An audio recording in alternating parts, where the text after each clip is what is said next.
Bismillahirrahmanirrahim. Assalamu alaikum. This is Asad Yaqub, and once again I welcome you to a wonderful video on IELTS reading.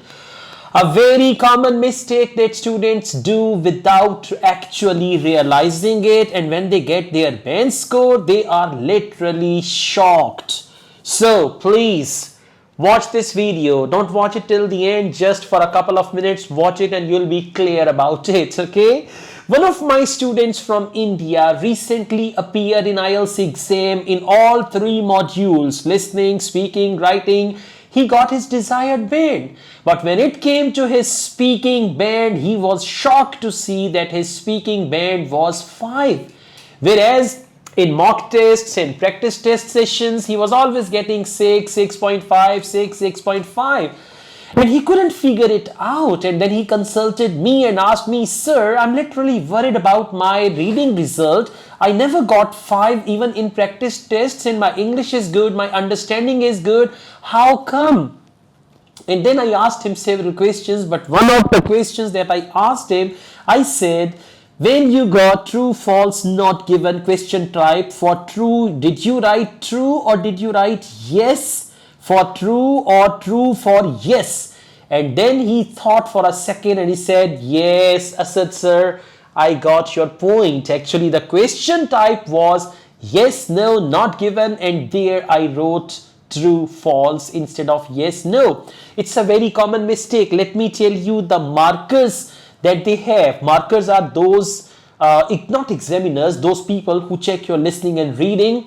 They just have to match tick or cross, tick or cross. So if you write true, false, instead of true, false, you write yes, no, or yes, no instead of true, false, you are likely to get your answer incorrect, especially if it is computer delivered IELTS. They have already written down the answers in computer delivered IELTS, and computer has to match your answers with those options there.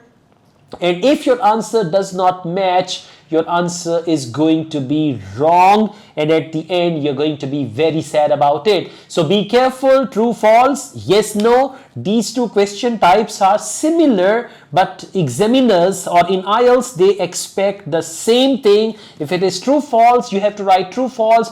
If it is yes, no, you have to write yes, no. Okay, although this point is very small, but you know, sometimes one wrong answer is enough to give you half band less than your required band. Imagine general training IELTS, your target band is 8,777, and in reading with 34 correct answers you get 7 band. So by mistake, if one answer is wrong, from 34 it is 33, and from 7 it is 6.5, and then you have to reappear in IELTS. So be extra careful.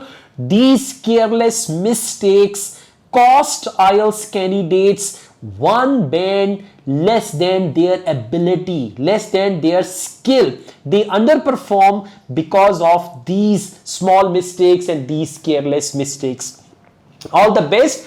At the moment I'm in Dubai. This is Iconic Solutions office, and it's in Spin Tower, Dubai, UAE, and I had my IELTS masterclass in Dubai, and then I'm going to go back to Pakistan where I will teach IELTS. So guys, all the best. I also teach IELTS online all over the world and on campus in Lahore.